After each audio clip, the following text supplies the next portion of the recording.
entrando no ar. Debate 93.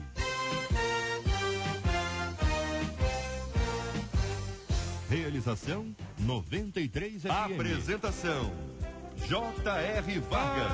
Alô, meu irmão, alô, minha irmã, aqui fala J.R. Vargas. Estamos de volta, começando aqui mais uma super edição do nosso Debate 93 de hoje, nessa sexta-feira, 28 de julho de 2017. Fale com o Debate 93. 2461-0093. E-mail debate@radio93.com.br. Facebook Rádio 93 FM. Site www.radio93.com.br. Fale com a 93 pelo WhatsApp 96803-8319. 96803-8319. Marcela Bastos, muito bom dia. Bom dia, JR, bom dia aos nossos ouvintes, aos nossos queridos debatedores. E hoje eu quero começar dando uma dica, JR, porque é na promoção palavra-chave Bowling Show. A palavra-chave aí do Bowling Show vai sortear aí até 6 pessoas com direito a 2 horas de pista, rodízio de pizza, batata frita, suco, refrigerante, enfim. A turma está acompanhando aí a nossa programação e hoje a segunda dica aí da palavra-chave está aqui com a gente no Debate 93, está no versículo Gênesis 31:16. Gênesis 31:16, você que já acompanhou mais cedo, já teve a primeira dica lá no Café com Crente, agora a gente está dando aí Gênesis 31:16. 968038319 no nosso WhatsApp, onde você escreve, manda pra gente aqui a sua opinião por escrito nos temas de hoje, mas manda também o seu áudio falando pra gente da Muito bem, quero agradecer ao seu carinho, ouvinte amado, participando com a gente aqui do nosso Debate 93 de hoje. Sua opinião pra gente é muito, mas muito importante, é sempre bom demais. Olha, tá acabando as férias, hein? Estão acabando as férias, minha gente. Segunda-feira, a criançada volta às aulas. Cadê o Danilo, hein? Cadê o Danilo? Danilo é o nosso ouvinte aqui de 6 aninhos, escuta a gente todo dia, segundo a sua mãezinha, todo dia que ele pode, porque quando ele tá em aula, ele já chega em casa bravo, quer ouvir o programa, mas aí o programa já acabou.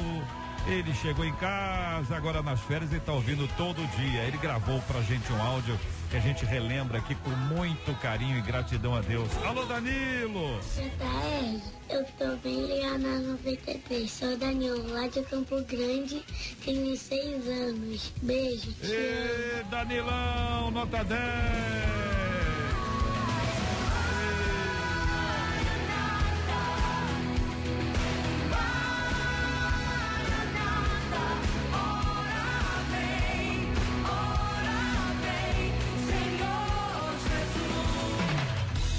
Estamos juntos no Debate 93. Para assumir cargos na igreja é preciso um tempo mínimo, minha gente, um tempo mínimo de membresia, um tempo mínimo ali na comunidade, um tempo mínimo de santidade. A pessoa que assume uma liderança sem ter condições, ela estaria trazendo maldição para a sua vida e para a igreja. Será que em nome da obra algumas igrejas estariam ignorando o que diz a Bíblia na primeira epístola de Paulo a Timóteo, capítulo 3, versículo 6? Não seja neófito, para não suceder que se ensoberbeça e incorra na condenação do diabo. E se o despreparado, minha gente, se ele já assumiu, já está lá no cargo, algo que possa ser feito, hein? Quais as características que apontam que alguém está preparado para ser um líder ou até que esteja despreparado para ser um líder? Quero a sua opinião. Participação é agora no Debate 93. Este é o Debate 93 com J.R. Vargas na 93 FM. Pastor Fábio Nunes, da Primeira Igreja Batista em Agostinho Porto. Bom dia, bem-vindo, meu irmão. Que pensa o senhor sobre o tema? Bom dia, JR, bom dia aos nossos ouvintes, bom dia à mesa. É um tema importantíssimo, importantíssimo. O que eu penso é que a liderança tem um papel importantíssimo na caminhada da igreja. Sendo que hoje nós temos conceitos corporativos, conceitos pós-modernos sobre liderança, e às vezes eles são até benéficos quando a gente se aproveita de algumas coisas que não vão de encontro à palavra de Deus. Mas em alguns momentos a gente percebe que a gente perde o caminho, perde a linha, porque quando a Bíblia trata de liderança, JR, ela trata de uma liderança espiritual. Eu diria que, para iniciar a minha fala aqui, nós precisamos mais de discípulos que venham ser referenciais e que venham estar à frente do povo antes de qualquer outra coisa. Eveline Ventura é jornalista e escritora, nossa menina da mesa de hoje. Muito bom dia, seja bem-vinda. Eveline, qual a sua perspectiva sobre esse tema? Bom dia, JR, bom dia a todos os ouvintes e aos demais debatedores. Bem, a gente tem vivido um tempo em que vemos muitos líderes, né, despreparados, assumindo cargos importantes na igreja. E a palavra de Deus, ela nos dá algumas orientações acerca desse perfil desse líder, né, desde os auxiliares, né, dos líderes, né, dos pastores, digamos aí. E a Bíblia vai dizer lá em Atos 6 alguns desses requisitos, algumas dessas características, né, que fala que precisa ser alguém que tenha uma boa reputação, né, que seja cheio de Espírito Santo e que tenha sabedoria. E essas características precisam ser desenvolvidas com tempo. Não é uma coisa que a pessoa, a partir do momento que aceita Jesus, isso vem o pacote junto. Então é preciso sim ter cuidado, ter cautela na hora de selecionar e escolher essas pessoas para assumirem cargos na igreja. Reverendo Júnior César, da Igreja Presbiteriana de Coelho Neto, bom dia, bem-vindo, pastor. Qual a opinião do senhor sobre o assunto? Bom dia, JR, bom dia aos nossos queridos ouvintes, debatedores também. Me preocupa, JR, essa nossa fixação, né, às vezes por cargos na igreja. Na realidade, se fosse para enfatizar cargos e posições sociais, Jesus, que é a nossa maior referência, ele não teria fechado a carpintaria. E ele resolve fechar a sua carpintaria em Nazaré para poder lidar com pessoas, lidar com gente. Não é? A ocupação principal da igreja precisa ser as pessoas e não os cargos que ela, porventura, proporcione. Me preocupa também essa ideia quase que curricular, ou seja, mínimo de tempo na igreja, mínimo de tempo de santidade para você poder assumir algum cargo na igreja. Eu acho que é lidar com pessoas. Às vezes a gente se torna como aqueles homens de Nazaré, dizendo, olha, aqui todo mundo é carpinteiro, somos construtores e conhecemos sua família, conhecemos quem você é, sua trajetória, e agora você vem dizer que vai lidar com pessoas, que foi ungido para isso. Isso é estranho. Ou seja, a gente foi chamado para lidar com pessoas. E o foco tem que ser esse. Olha, a participação dos nossos ouvintes começa, e eu quero agradecer sempre a opinião dos nossos ouvintes, porque afinal todo mundo conhece uma história de uma pessoa que está lá numa área específica da igreja, e aí a pessoa está numa posição para a qual ela não está qualificada. E qualificação, para muita gente, é uma questão objetiva, para outros é uma questão subjetiva. Quando está de igreja, é uma questão espiritual, então ficou mais subjetivo ainda. Ampliou. Quando isso está na mão de uma pessoa, a pessoa diz, eu senti de Deus, a visão que Deus me deu foi essa.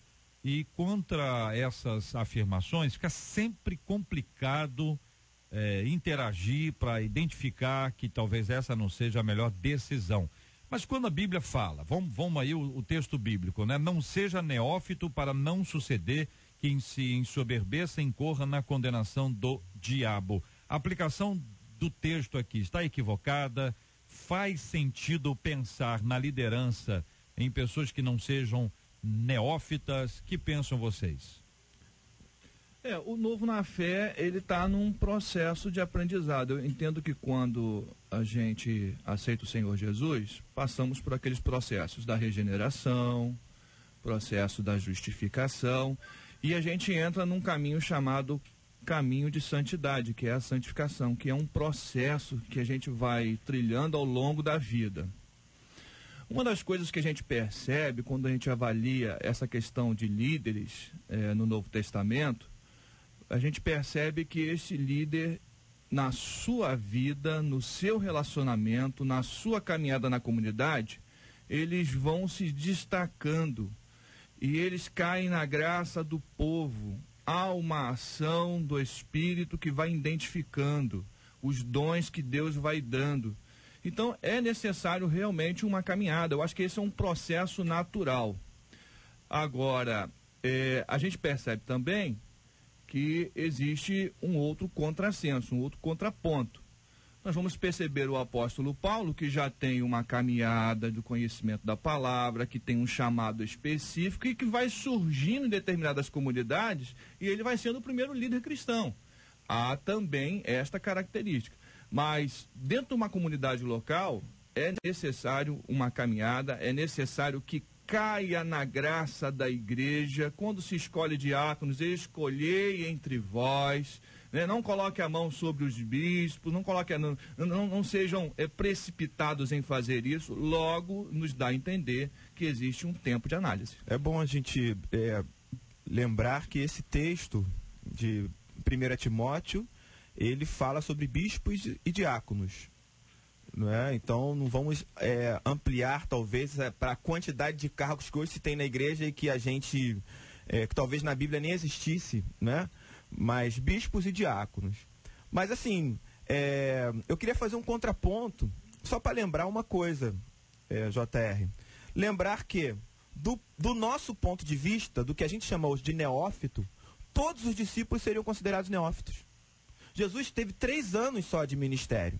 E durante esses 3 anos, ele treinou pessoas. Mas ele não ficou só ensinando.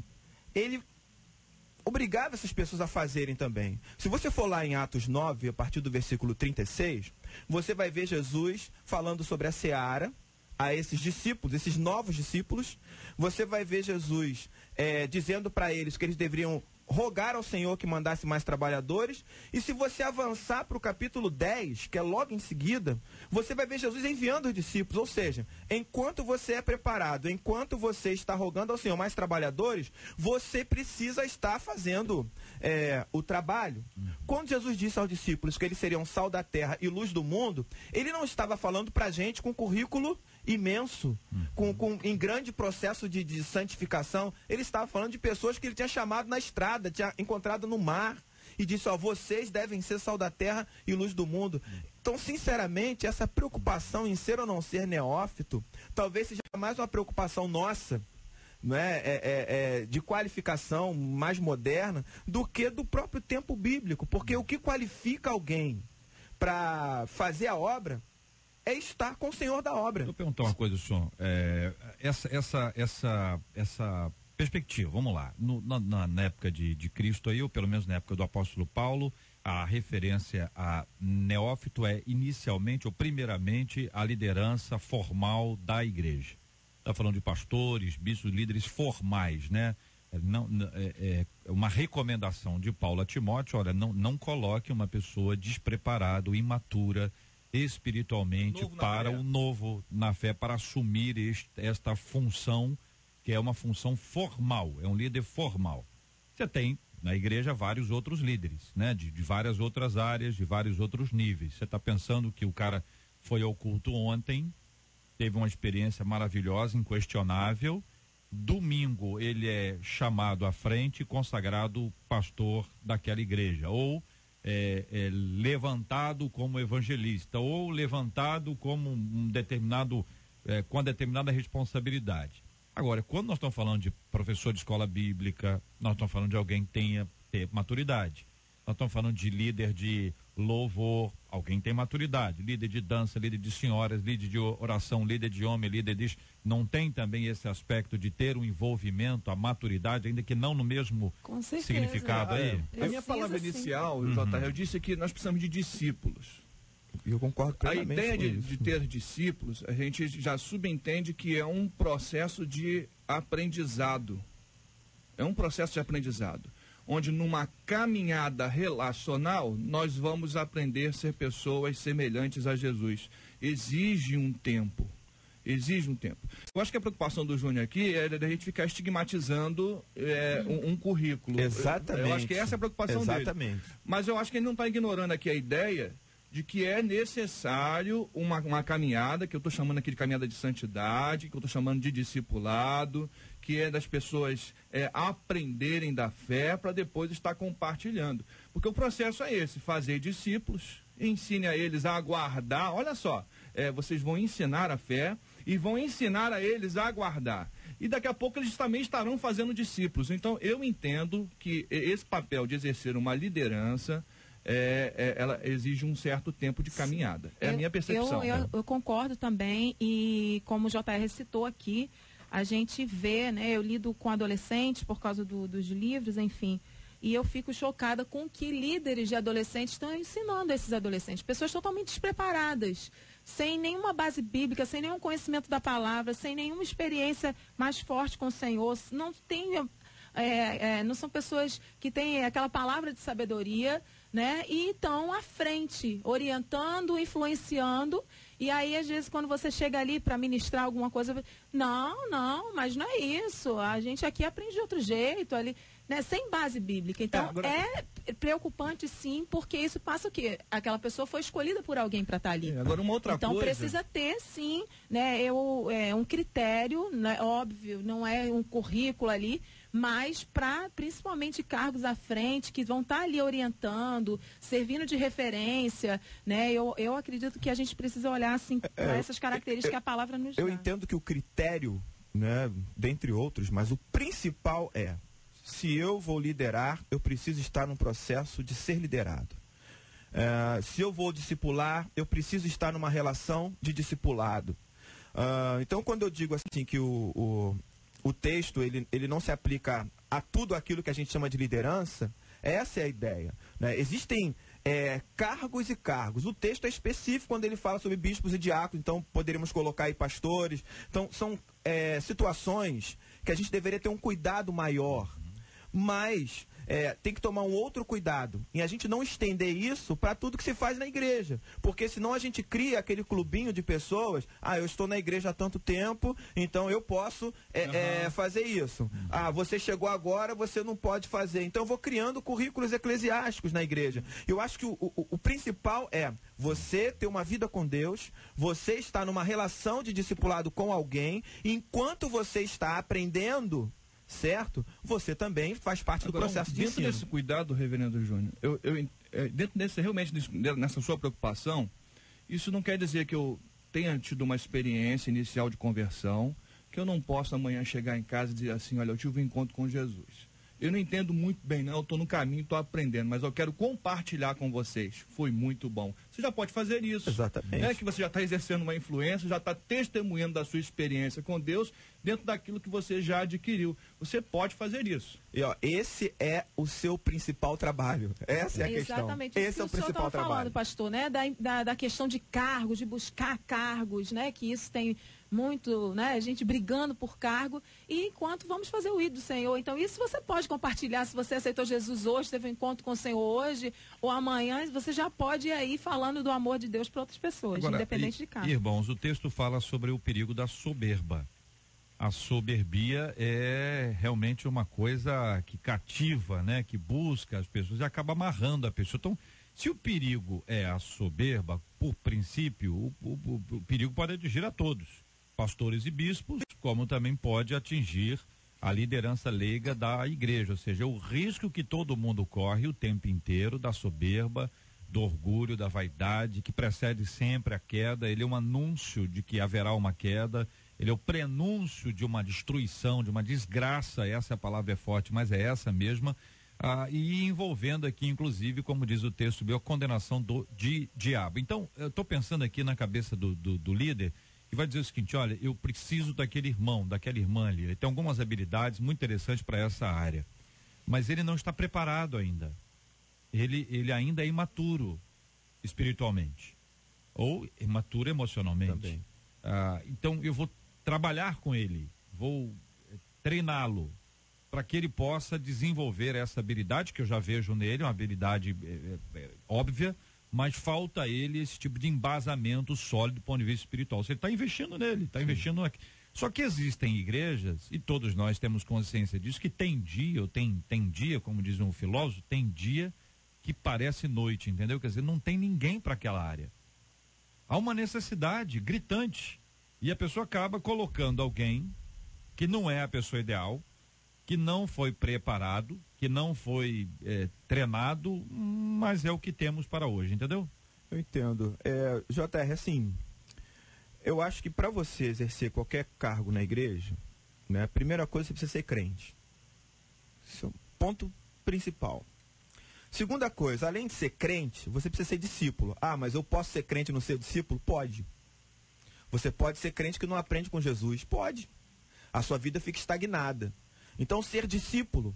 E aí, ser discípulo significa que diariamente você vai acordar e em fração de segundo você vai ter que tomar uma decisão. Que decisão é? Hoje eu vou negar a mim mesmo, vou tomar a minha cruz e vou seguir Jesus. Tá? Então, se você toma essa decisão todo dia, você também está no caminho. Outra coisa, se você tiver nesse processo, com o tempo você também vai ser um discipulador. Você vai fazer discípulo. E eu acho que mais para trás é que vem a questão do preparo, do aperfeiçoamento, de habilidades. Porque se você não for crente, se você não for discípulo, ou seja, não tiver nessa relação de discipulado, não adianta você ter habilidade, que para a igreja isso não serve. Não é? Andar com Jesus é o princípio. Você quer ver uma coisa interessante sobre essa questão de discipulado? Geralmente, eu falo geralmente aqui, talvez falando do meu universo e não de todos, né? Vamos relativizar isso. Geralmente a gente trata a pessoa assim, chegou na igreja, aceitou Jesus, foi batizado, o que a gente faz agora? A gente deixa ela viver a vida cristã dela. Ou seja, você passa por um processo de treinamento, batizou e a pessoa vive a vida tranquila, sozinha, se alimenta sozinha. E deveria ser o contrário, porque na igreja primitiva, quando a pessoa se arrependia e se batizava, era o início da caminhada. Aí sim, é que ela tinha que andar com pessoas, com discípulos, para aprender, aprender a ser, aprender a fazer, sabe? E talvez se a gente invertesse isso e começasse a entender que o arrependimento, a conversão, o batismo é o pontapé inicial, a gente não tivesse tanta dificuldade com liderança. A gente ia treinar essas pessoas ao longo da vida. Eu penso que o JR está levantando um caso que foge à regra. A gente estabeleceu aqui, eu acho que um princípio. Sim. A gente está fazendo isso, na ideia do discipulado, da conversão, são princípios que a gente não vai discutir, eu acho que é ponto pacífico. O que o JR está colocando é aquele camarada que surge lá, eu estou com uma necessidade na igreja, urgente, preciso sanar isso, preciso resolver, e aí o que eu faço? Lanço mão ou não lanço mão? Eu acho que o princípio nos ajuda a estabelecer o seguinte, você até pode lançar a mão desse camarada. Vai correr os riscos, JR. Vai ter os riscos. Você sabe que o camarada não tem uma certa estabilidade emocional. Você vai ter que colar com ele. Vai ter que botar um líder maduro para ajudá-lo nesse processo. Vai ter que discipular, né? E supervisionar esse trabalho. É o caminho. É o caminho. Aí, assim, eu entendo que cada caso é um caso, meu líder. Você que está na sua igreja precisa tomar uma decisão séria dessa. Cada caso é um caso, cada pessoa é uma pessoa, cada realidade é uma realidade. E se você entender da parte de Deus que você pode se lançar com este camarada aí que está começando, se você pode se lançar com ele na tarefa que você está atribuindo, você tem que caminhar com ele. E se der errado, esteja junto com ele. Não bote culpa nele, não. Esteja junto. Eu assumo aqui as responsabilidades por esse irmão e a gente vai ajudá-lo a prosseguir na fé e naquilo que Deus tem chamado para ele fazer. Essa questão, a gente está colocando agora a questão das exceções, né? Que eu acho que é importante a gente destacar como exceções. O problema é que essas exceções têm virado regra em muitos lugares. Há pessoas preparadas, há pessoas comprometidas seriamente com o Espírito Santo, com maturidade, e às vezes o líder, não, porque tem mais afinidade com esse que chegou, bota esse aí mesmo, tá bom. Então, assim, quando há uma necessidade da obra ali, ele não tem, eu acho que tudo bem, ele vai com, igual o senhor falou, pastor, com esse acompanhamento, com essa supervisão ali, mais presente, né, mais intensa, sabendo que pode ter falhas. Na minha caminhada, mas que essas exceções não virem regras. Na minha caminhada, já tive situações em que eu preferi ficar sem a execução da tarefa. Chegou ontem lá na igreja. Chegou ontem o camarada. O perfil dele de talentos enquadrava na minha necessidade. E aí eu analisei o que é mais importante. Caminhar com esse camarada, conhecê-lo, ver quais são as demandas dele, porque às vezes chega ferido. E teve situações que eu falei assim, agora não é hora de pegar esse camarada e botar no campo de batalha, não. Agora é hora de tratar das feridas dele. Houve momentos assim, JR. Houve momentos e precisa ter esse momento mesmo. Já teve momentos que eu falei assim, o cara veio pra cá, entendeu da parte de Deus que acabou o tempo dele lá onde ele estava, e a gente já conhece um pouco o histórico. Então, cada caso é um caso e o Espírito Santo de Deus vai nos conduzindo. Ouvinte aqui trazendo a sua opinião sobre o assunto, dizendo o seguinte, JR, glória a Deus, viu? Ontem eu conversava sobre esse assunto com uma amiga e ela conta que a idade do filho dessa amiga, que o menino participa de uma classe parará, para não dizer que é o nome exato, e ela está dizendo que quem dá aula lá nessa classe para esse menino tão pequenininho, é um homossexual, entendeu? E fala muito sobre temos que aceitar os gays, fala sobre igualdade do gênero e é o que fala essa nossa querida ouvinte aqui. Então, vamos lá para uma palavra objetiva. Um de vocês, a palavra objetiva, qual é o posicionamento que deve ter uma mãe, no caso dela é uma amiga, que pode orientar a essa mãe com relação a este assunto? Deve procurar quem, conversar com quem, de maneira clara, para que coisas como essas não continuem a acontecer? Você é na igreja? Na igreja. Então, acho que deve procurar o pastor e conversar com ele. Ué, é quebra de um princípio bíblico. Com certeza. E como que eu vou colocar o meu filho na igreja, numa classe, para aprender o que eu, segundo a palavra de Deus, né, ensino a ele de outra forma? Peraí, tá tendo uma confusão aí. Eu ensino em casa de uma forma, ensino o meu filho de acordo com a palavra de Deus e ele vai para a igreja para aprender de outra forma? Peraí, então... Procura o líder. Então procura o pastor. Muito bem, o ouvinte aqui dizendo, olha, ela e o esposo dela estavam numa igreja há pouquíssimo tempo. Aí ela conta que o pastor foi lá, procurou, falou assim, vou botar você num cargo, vou botar você no outro cargo. Ele disse, não, mas nós não estamos prontos não, tá cedo ainda. Aí diz ela que o pastor virou a cara. Então, isso é outra coisa, né, JR, que a gente precisa destacar aqui. Tem muito pastor que usa cargo como moeda para manter membro na igreja. Tem, é. Então, ele vê ali, esse casal novo aqui, não, vamos mantê-los aqui, então vamos dar um cargo para ele. Sem todo esse critério, sem analisar, né, sem ter a intenção, né, ali na obra mesmo, e com outros interesses. Então, isso... Aí acontece uma série de problemas aí depois por causa dessas intenções erradas aí na escolha das lideranças. O ouvinte dizendo, eu faço parte de um ministério, o ministério está parado porque o líder desistiu, cansou, não aguentou e saiu da igreja. E agora? O pastor não teve discernimento quando colocou essa pessoa na liderança? Na realidade, às vezes a gente usa as pessoas na igreja como mão de obra, simplesmente, né? Assim como nas antigas fábricas lá do século XIX, as pessoas usavam os operários com jornada extensa de trabalho, sem nenhum tipo de condição, e as pessoas se esgotam. Não suportam, não estou dizendo que esse foi o caso, mas, gente, a gente tem hoje discussão se coloca o novo ou não para assumir determinado cargo, porque as pessoas que são mais antigas na igreja estão desgastadas, né? E deixaram de ser acompanhadas. Tá entendendo? Mas também não quer dizer que quando alguém é colocado num cargo e essa pessoa desistiu, parou, desviou, que a culpa é de quem colocou. Sim, é isso que eu estou dizendo. Não estou dizendo que esse é o caso. Mas João Marcos, é um caso bíblico aí. João Marcos, em determinado momento, deixa lá o apóstolo e volta. Agora, erra quando depois da desistência de um não coloca outro. Não é isso? Faltou agora, acompanhamento. Agora, né? eu estou vendo aqui pelas mensagens dos nossos ouvintes que boa parte das igrejas, pelo menos aqui representadas no WhatsApp, quem coloca a pessoa no cargo é o pastor. Tem igreja que não é assim, não tem não? Por exemplo, eu sou batista. Nós temos eleição de 2 em 2 anos. A gente tem uma comissão que se reúne, ora.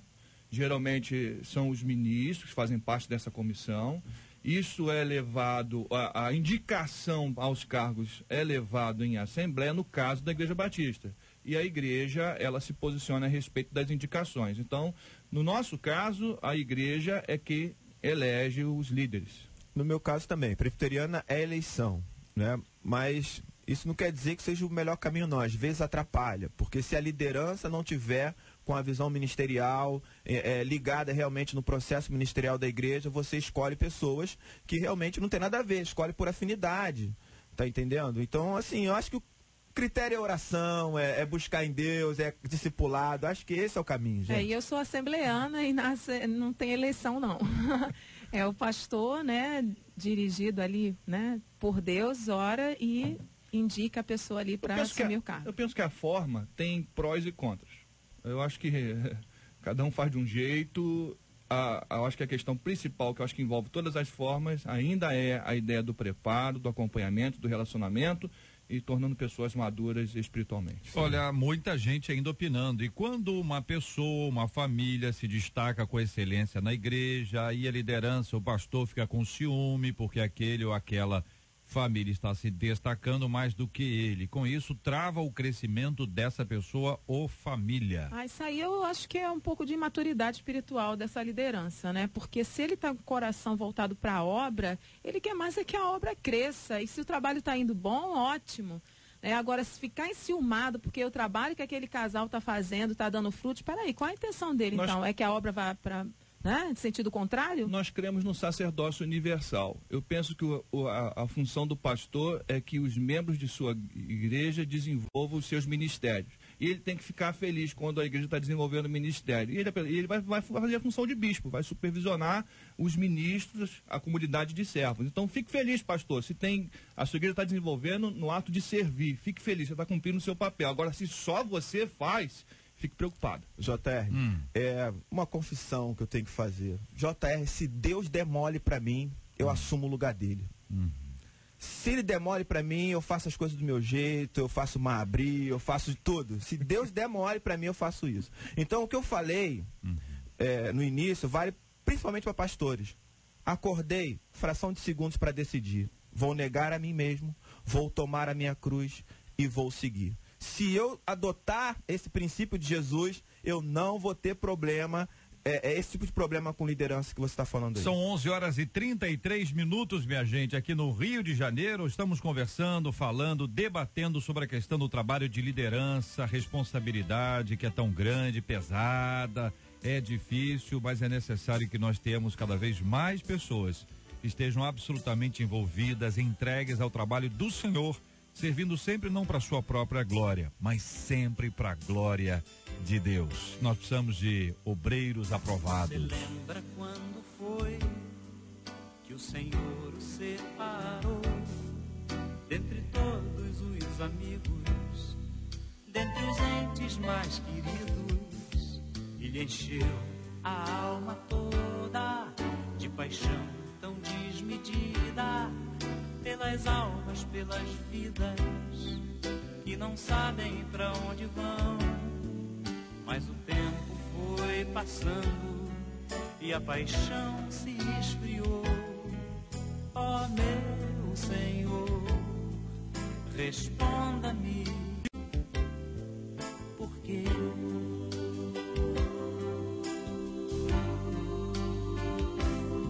Você lembra quando foi que o Senhor o separou dentre todos os amigos, dentre os entes mais queridos, e lhe encheu a alma toda de paixão tão desmedida pelas almas, pelas vidas que não sabem pra onde vão. Mas o tempo foi passando e a paixão se esfriou. Ó meu Senhor, responda-me, por quê?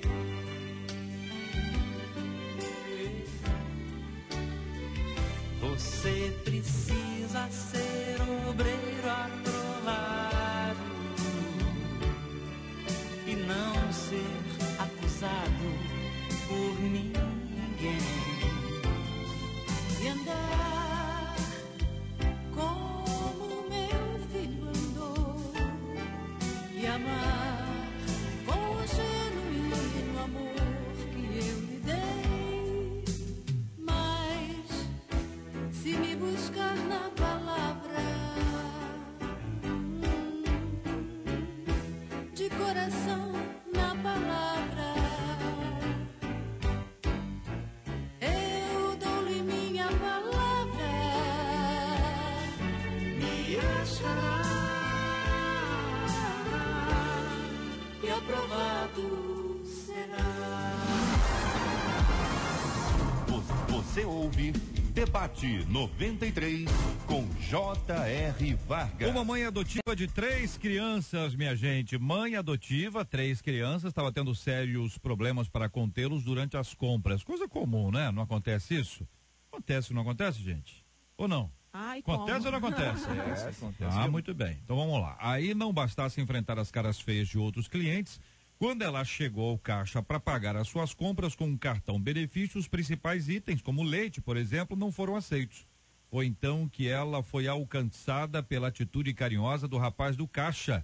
Cristão Nicolas, de 28 anos, puxou o próprio cartão de crédito e pagou as compras daquela mulher. Ela ficou tão tocada com a ajuda que recebeu que mais tarde fez um post expressando a sua gratidão ao rapaz por sua bondade.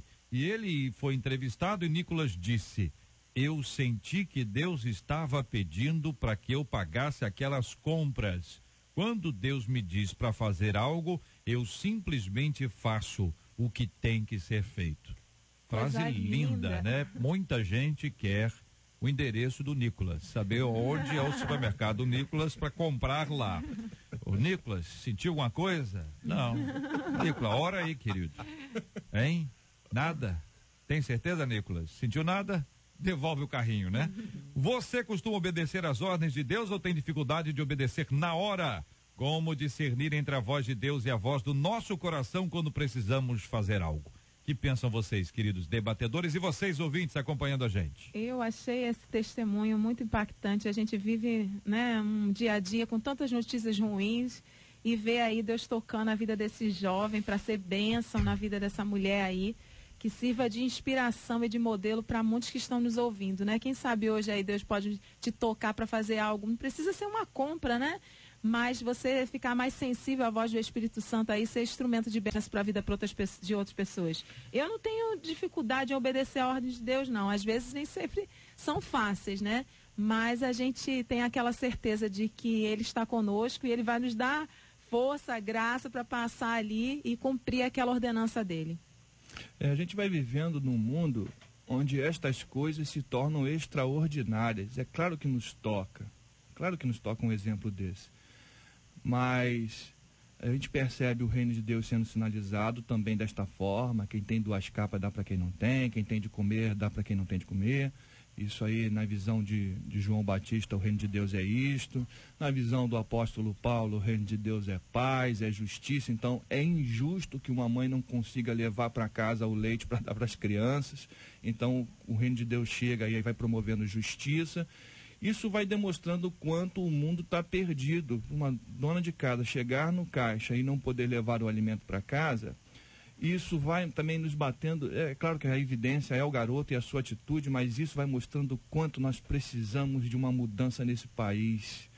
Eu vi recentemente uma senhora na farmácia e na mesma situação, na hora de passar os remédios, ela foi no caixa, chegou lá, não tinha o dinheiro, foi a mesma situação. Eu não tive atitude mesmo tão nobre quanto a do menino, mas eu percebi de longe o que estava acontecendo. E a gente vai vendo que pessoas como esta cada vez mais são travadas no caixa por causa da indignidade, por causa do jeito que nós estamos vivendo. Precisamos que a igreja atue dessa forma, sinalize o reino de Deus dessa forma. Parabéns aí ao rapaz.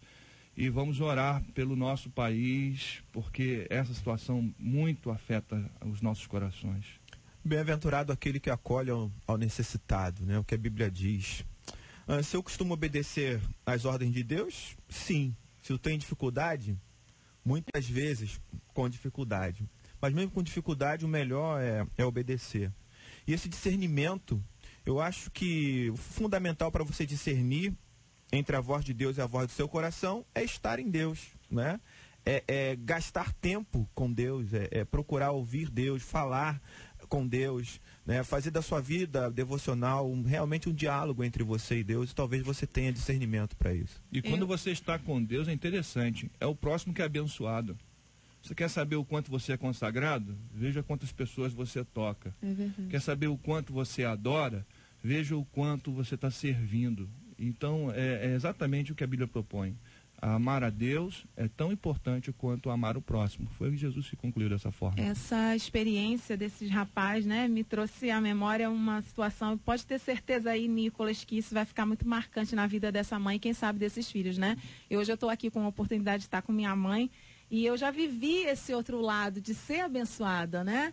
E como essa atitude marcou a minha vida. E a gente viveu um período de dificuldade ali financeira em casa muito severo. E um certo dia minha mãe acordou, serviu o café da manhã para mim, para os meus 2 irmãos, e falou: é isso que tem para hoje. Mas vamos orar que Deus vai mandar. E até ali a gente, né, conhecia o Deus da minha mãe, né? Mas esse dia ficou muito marcante, porque minha mãe foi simplesmente arrumar a casa e cantando e confiante. E impressionante, irmãos. Deus é fiel. Quando deu meio-dia, a porta bateu e era uma irmã. Irmã Áurea, fiz muita comida e sobrou. A irmã vai ficar ofendida se eu lhe der aqui o almoço? E a minha mãe disse, não estávamos esperando. Então, para mim, como criança, aquilo ficou muito marcante. Meu Deus, esse Deus da minha mãe é um Deus fiel, que ouve a oração. Então, pode ter certeza, Nicolas, que isso impactou não só a vida daquela mulher, como de muitas outras, aquelas crianças também, né? E o nome do Senhor foi glorificado na sua atitude. Ouvinte contando aqui, ó, lindo o que esse rapaz fez, já aconteceu de eu sair para trabalhar e parar para perguntar e oferecer um café da manhã para um morador de rua. Diz aqui a nossa ouvinte Eliette, tanta gente tem experiências assim, né? De poder ofertar numa hora importante, ajudar num momento especial, mas ouça, e nós ouvimos bem o que a Eveline trouxe aqui da sua experiência familiar, né? O outro lado, né? De receber de Deus. Veja que ela mencionou o Deus que a minha mãe serve. Ela percebeu que foi Deus quem mandou alguém ir lá. Essa pessoa que foi lá poderia ter não ido. Poderia ter colocado aquela comida no freezer, na geladeira, disse, não, mais tarde a gente come. Poderia ter levado para outra casa, né? Talvez que não tivesse necessitando. E jogado fora.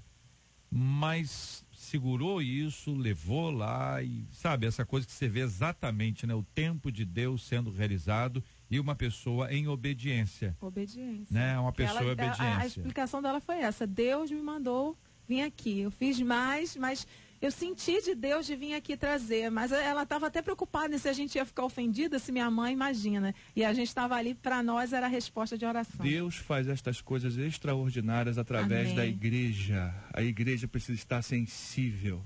O maná hoje, ele não desce diretamente dos céus. O maná, ele passa pela vida de pessoas comprometidas com Deus, que ouvem a voz de Deus e estão dispostas a ajudar o seu próximo. E aí Deus usa essas pessoas para poder sustentar outros. O ouvinte contando aqui, nossa, que linda essa história, adorei, sempre Deus usa uma pessoa para glorificá-lo.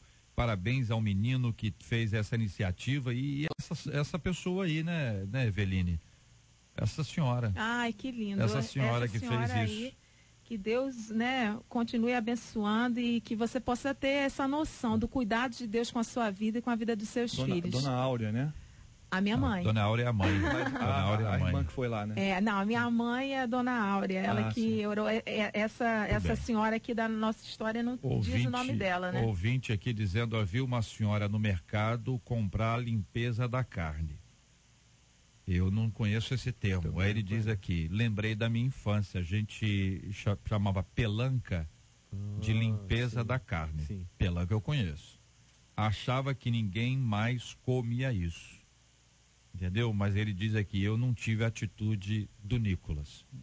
Me parece, minha gente, que há aqui um encorajamento para que a gente possa estar um pouquinho mais preparado para ouvir as necessidades, identificar essas necessidades e suprir como uma obediência a nós. A gente sabe que Deus abençoa aqueles que abençoam. Deus só nos abençoa para nós abençoarmos. Então, essa dinâmica poderá produzir no coração de muitos que estão ouvindo a gente uma sensibilidade maior para a necessidade dos outros. Não é porque nós temos as nossas e as nossas são as maiores. Pode ser que alguém próximo de nós tenha uma dificuldade ainda maior do que a nossa. E o ponto central é a obediência. Nós precisamos aprender a dizer, Papai do céu, fala comigo porque eu vou obedecer.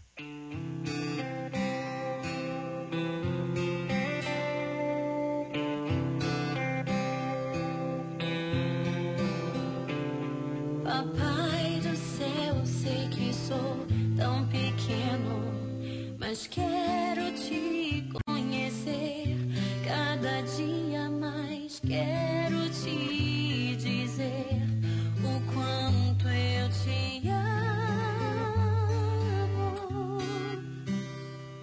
Eu quero obedecer tua voz quando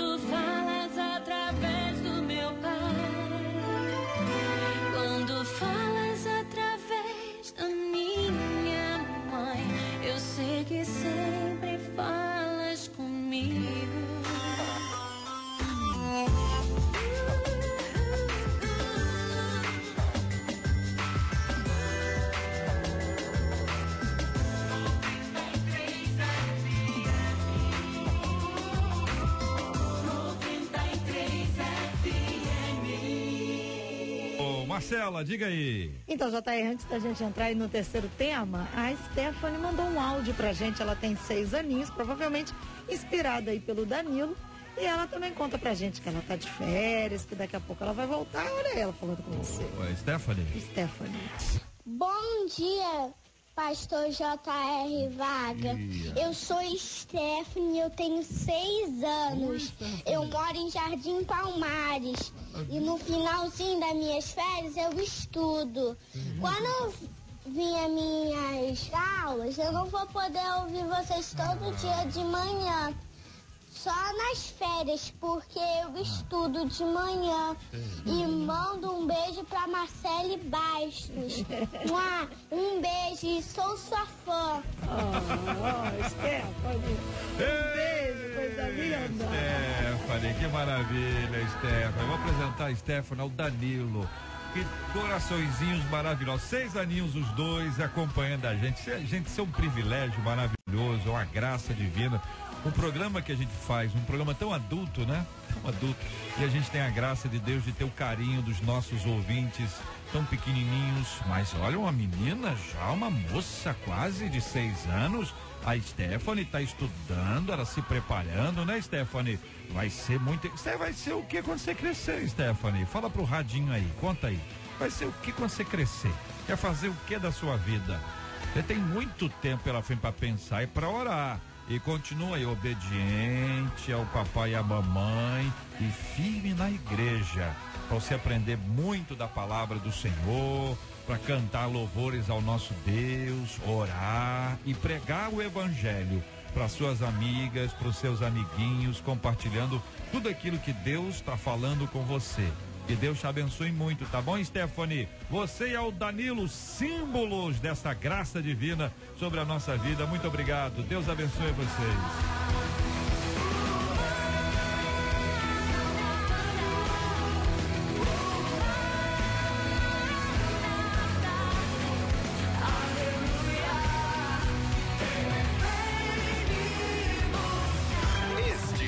Debate 93, com J.R. Varga, na 93 FM. Uma pesquisa internacional mostrou que o trabalhador brasileiro está entre os que mais aceitariam mudar de profissão para voltar ao mercado de trabalho. Em uma pesquisa feita com 13 mil pessoas em 33 países, o Brasil é o primeiro colocado quando o assunto é aceitar um contrato temporário para não ficar desempregado. 92% dos entrevistados disseram que sim. Mais da metade aceitaria ganhar menos para continuar empregado e quase todos estariam dispostos a passar por um treinamento para conseguir um novo emprego. Se você estivesse desempregado há algum tempo, você aceitaria um trabalho temporário? E se fosse com um salário menor em outra área, você apresenta a sua vida profissional a Deus ou acha que a vida espiritual é uma coisa e a vida profissional é outra? Querido ouvinte, caminhando com a gente aqui no debate 93 de hoje e ouvindo especialmente aqui também, primeiramente, os nossos debatedores. Vida é vida. Não dá para separar a vida espiritual de vida profissional, vida emocional. Acho que tudo isso tem que estar interligado.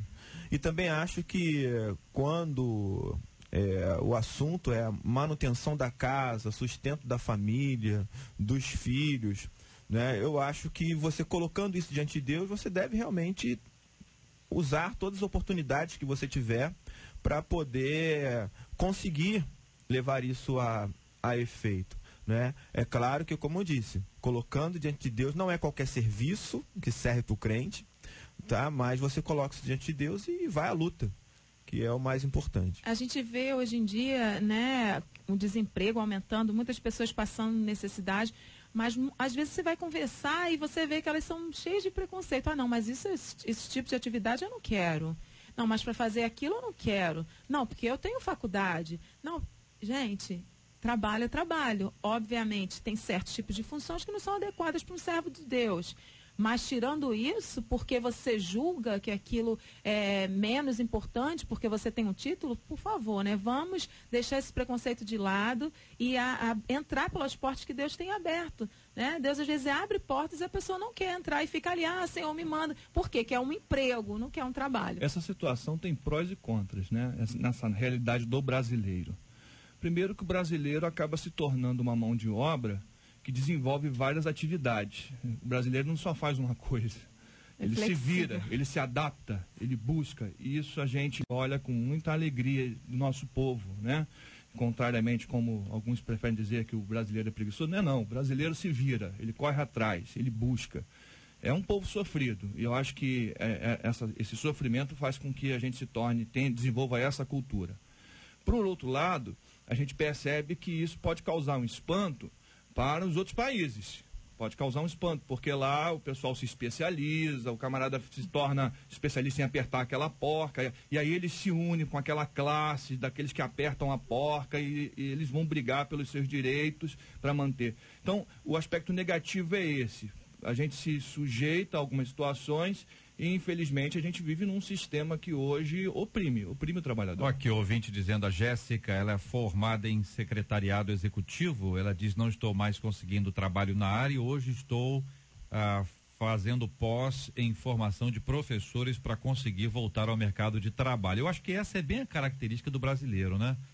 De buscar uma forma de retornar, de alguma maneira ao mercado. Aqui um ouvinte dizendo, JR, eu realmente, tá muito difícil a situação, eu trabalhava para o governo do estado e fui exonerado, ganhava bem, o pessoal nem ganha mais, né? O pessoal do estado? Nem todos, mas... alguns ganham? Alguns ganham. A maioria que eu estou acompanhando aí, nem salário atrasado, tudo atrasado. Ele já dizendo aqui, eu tinha vários benefícios, mas Deus é muito maravilhoso, eu fui exonerado e ele abriu uma porta melhor ainda. Eu sempre gostei de trabalhar com comida e hoje tenho meu próprio negócio, eu vendo espetinhos de churrasco, quentinhas, sobremesas, trabalhar para os outros jamais, sigo a vontade de Deus, conta aqui o ouvinte. Fala em espetinho de churrasco, essa hora, Poxa ouvinte. vida, É brincadeira, hein, irmão? Eu fui ambulante, JR. Eu cresci numa família onde o meu pai ficou um bom tempo desempregado, mas não parou de trabalhar, tinha que trazer a comida, tinha que dar educação, então a gente confeccionávamos vassouras e depois de confeccionar a gente ia para a rua vender. Essa é a realidade do brasileiro, de muita gente, ele vai se adaptando. O desemprego não freou meu pai, né? E muitas famílias também, elas avançam sim. Aqui o ouvinte compartilhando aqui conosco que ele diz aqui, ele estava no mercado, acabou ficando desempregado e ele lida da seguinte forma: quando eu vou ver trabalho, eu sempre entrego nas mãos de Deus. Deus sempre sabe o que faz. Então ele apresenta, submete a vontade, a vontade de Deus acima da vontade dele, né? Submete-se à vontade de Deus. Eu acho que a gente tem que orar, buscar em Deus uma orientação, pedir ao Senhor para que abra as portas, mas fazer a nossa parte, né? E quem está desempregado aí, fazer seu currículo, levar, conversar com os amigos e procurando. Não ficar em casa deitado esperando que o anjo vai bater na porta com o emprego. Nós temos a ideia de que servir a Deus é estar no templo. O Júnior falou uma coisa aqui importantíssima. Um menino me procurou e disse assim: pastor, eu quero servir a Deus, estou na dúvida, vou para o seminário ou faço medicina? Eu tenho muita vontade de fazer medicina. Eu falei, faça a medicina, é isso que você quer fazer? Sirva a Deus com a medicina. Você vai tocar pessoas que talvez eu nunca toque. E você vai ser um dos melhores médicos. E quando perguntarem por que você atende desse jeito, você diz, o mestre mandou. A sua profissão é o seu ministério. Aqui o ouvinte dizendo, sou técnica de enfermagem, trabalhei como cuidadora de uma idosa. Hoje voltei para a mesma casa, mas agora como doméstica. A senhora que trabalhava lá saiu. Eu nunca escolhi trabalho, diz aqui a nossa ouvinte Marta. Aqui eu mando um grande abraço e agradecendo também pela sua audiência. Aqui outro ouvinte dizendo, estou desempregada há mais de 2 anos, não consigo arrumar um emprego, eu não tenho qualificação profissional e na área que eu trabalhava não contratam mais. Só acho que falta muitas vezes uma oportunidade para quem não tem experiência. Muitos empregadores não dão oportunidade. Ela que está aqui no Rio há 7 meses e vem lá do querido estado, do nosso estado do Espírito Santo. Outro ouvinte dizendo, sou formado em licenciatura em matemática, tenho técnico em elétrica, mas Deus me deu um trabalho excelente quando mais precisei, uma marcenaria de um amigo, conta aqui o nosso ouvinte. De toda forma, estamos vendo que o brasileiro, ele não para, não há possibilidade de sentar e esperar. Muitas vezes não é a área que a gente quer, não é exatamente o trabalho que a gente espera, mas são áreas em que nós podemos desenvolver o nosso trabalho, sustentar a nossa família, como diziam os antigos da época do reverendo Júnior, levar o leite para casa. É um trabalho pesado, é um trabalho que não é um trabalho dos seus sonhos, mas é um trabalho justo, é lícito, é correto? Então vamos confiar no Senhor e vamos descansar nele. Os que esperam no Senhor renovarão as suas forças. Meu irmão, espera em Deus e vai dormir em paz. Se não for o Senhor o construtor da casa, será inútil trabalhar na construção. Se não é o Senhor que vigia a cidade, será inútil a sentinela lá estar. Será inútil levantar de madrugada e dormir depois das 11 trabalhando demais. O Senhor concede o sono a quem Ele ama. Meu irmão, espere em Deus e vai dormir em paz. Vai dormir em paz, vai dormir em paz. Meu irmão, espere em Deus e vai dormir em paz. Vai dormir em paz, vai dormir em paz. Meu irmão, espere em Deus e vai dormir em paz. Chegando aqui aos nossos queridos debatedores, pastor Fábio Nunes, obrigado, um abraço, meu irmão. JR, eu que agradeço estar aqui mais uma vez, que Deus continue abençoando esta rádio com temas brilhantes que nos fazem crescer. Amém, querido, Deus abençoe também, querida Eveline, obrigado, um abraço. Um abraço, JR, foi um prazer estar aqui hoje, né, na companhia dos meus pequenos, da minha mamãe. Que Deus abençoe eles, um beijo e um beijo também para todos que estão nos ouvindo, para o meu maridão também. Maravilha, reverendo Júnior, obrigado, um abraço, irmão. Obrigado, JR, um abraço a todos, um beijo para minha esposa e um beijo também para minha família, JR, que está enlutada hoje, porque perdemos um tio muito querido e queria pedir até que os irmãos orassem por nós, que estaremos juntos daqui a pouquinho. Amém. Eu pedi ao pastor Fábio Nunes para orar conosco agora, vamos apresentar todos os temas diante de Deus em oração. Os nossos assuntos aqui, quanta gente desempregada na busca de uma recolocação no mercado, batendo em portas e essas portas não estão se abrindo no momento. Vamos orar, nós vamos orar também por você. Está nessa luta, nessa batalha, vamos pedir ao Senhor que abra portas que Ele mesmo abrirá para a glória do nome do Senhor, para você ser uma bênção. Vamos orar por aqueles que serão mais sensíveis a partir de hoje a ouvir a voz de Deus e obedecê-lo. E até obedecê-lo para abençoar a vida de alguém que precisa mais naquele exato instante. Um ouvinte contou aqui no WhatsApp que uma vez ela estava comprando um frango assado. Aí Deus falou com ela assim: pega esse frango assado e leva para fulana. Ela foi lá e obedeceu, bateu na porta e disse: olha, fulana, Deus mandou te entregar aqui esse frango assado. E ela conta que foi uma experiência com Deus maravilhosa. Vamos orar por aqueles que estão na liderança e por conta disso muitas vezes sofrem com as críticas, com a pressão e até perseguição. É necessário que haja maturidade emocional e sobretudo espiritual. Vamos orar pela cura dos enfermos e pelo consolo aos corações enlutados, como mencionou o reverendo Júnior. Vamos orar juntos em nome de Jesus. Meu Senhor, nós colocamos as nossas vidas diante do Senhor e pedimos de forma especial que o Senhor abençoe as lideranças, que o Senhor abençoe o seu povo e que possamos, ó Deus, fazer mais discípulos e que esses discípulos façam mais discípulos. Te colocamos, ó Deus, a situação do nosso país e que a igreja possa, ó Deus, estar sensível e aí fazer a diferença, para que brilhe a luz e os homens digam: glórias a Deus nas alturas. Pedimos ao Senhor que o Senhor abençoe, ó Senhor, esta nação, este povo que é batalhador, que luta, que vive com dificuldade, na esperança de um dia melhor. Abençoa o Brasil, Senhor. É a nossa oração, em nome de Jesus.